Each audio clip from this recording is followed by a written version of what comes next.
한 남성이 장애인의 어깨를 붙잡고 벌을 세우더니 다리를 걷어찹니다. 앉아. 앉아. 더 앉아. 벌은 16분 동안 지속됐습니다. 의자를 들고 위협하기도 합니다. 사무실에 들어오지 말라겠으나. 조리 실습에 나선 장애인이 일이 서툴다는 이유로 목덜미를 때리고 나가 이거 빨리. 조리도구로 한 번 더 손을 내리칩니다. 자신의 이름이 적힌 의자를 잘 찾지 못해 서성이자 이런 말하고 이런지 누구 이러는지. 곧바로 얼굴을 내리칩니다. 이 같은 학대가 일어난 곳은 부산의 한 장애인 주간보호시설로 영상 속 남성은 이 시설의 책임자였습니다. 장애인 자립을 돕고 가족 돌봄에 부담을 덜어주기 위해 부산시 등의 예산을 받아 운영하고 있는 곳에서 학대가 벌어진 겁니다.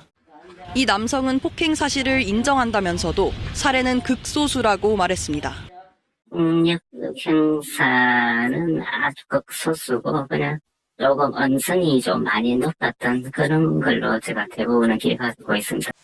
그러나 적지 않은 피해자들이 이상행동과 후유증을 보이고 있습니다. 폭력적이지도 않았고 오줌을 사고 그러지도 않았었던 것 같은데 하여튼 25년 전부터 그랬던 것 같아요. 장애인 시설 책임자의 학대 사실이 알려지면서 부산 장애인 권익 옹호기관은 실태 조사를 벌이고 있습니다.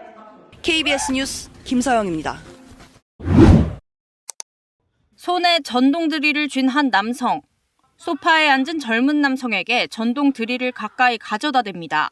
드릴을 켜기도 합니다.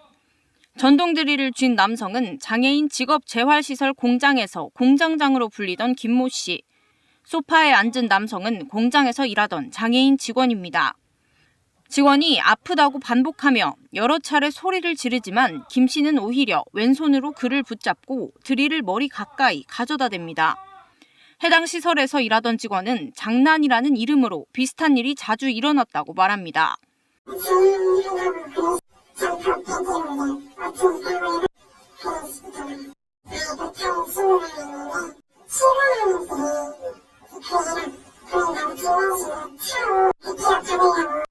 신고를 받은 전북 장애인 권익 옹호기관은 사실 파악에 나섰고 전동 드릴로 위협한 행위 등을 장애인 학대라고 판단했습니다. 경찰도 장애인 학대 관련 범죄로 보고 검찰에 이 사건을 송치했습니다. 해당 시설 책임자는 가해자가 장난한다는 것은 알고 있었지만 문제가 될 정도인지는 알지 못했다며 가해자는 사건 이후 퇴사했다고 말했습니다. 해당 시설에 보조금을 지급하고 관리감독 책임이 있는 전주시는 신고 의무 위반으로 시설장에 과태료를 부과하는 등 행정처분을 진행했습니다. KBS 뉴스 김현주입니다.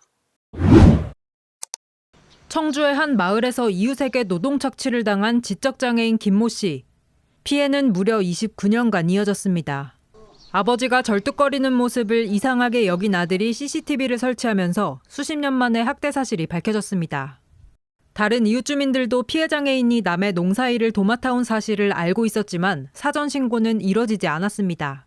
그 양반이 땡볕 때 고추를 안다고 그 집 농사를 못 짓는다고 할 정도로 뒤에 쟁기를 달아가지고 그걸 거기도 다 잡았다는 거야. 소말이야. 응.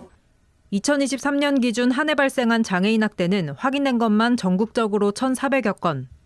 이 가운데 약 24%가 경제적 착취였고 그 가운데 4건 중 1건은 노동력 착취에 해당했습니다.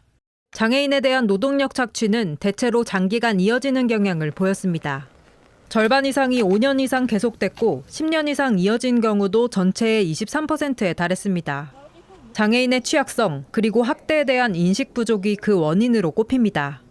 지적장애인이 문제의식을 못 갖고 있고 이게 학습된 무기력이라 부르거든요. 그런 취급을 대우로 오래 받아오다 보니까 그걸 대수롭지 않게 여기기 때문에 좀 문제가 더 심각한 거죠.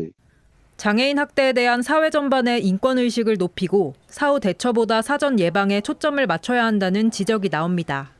신고 의무자 교육을 강화하고 예방 활동을 확대하는 것이 중요합니다. 지역사회 안전망을 강화하고 관련 기관이 협력해 사각지대를 줄여나가는 것이 필요합니다. 전문가들은 지역마다 관련 인력을 촘촘하게 늘리고 정기 방문, 모니터링 같은 예방 시스템을 제도화해야 장애인 학대의 악순환을 끊을 수 있다고 강조합니다. KBS 뉴스 이재현입니다.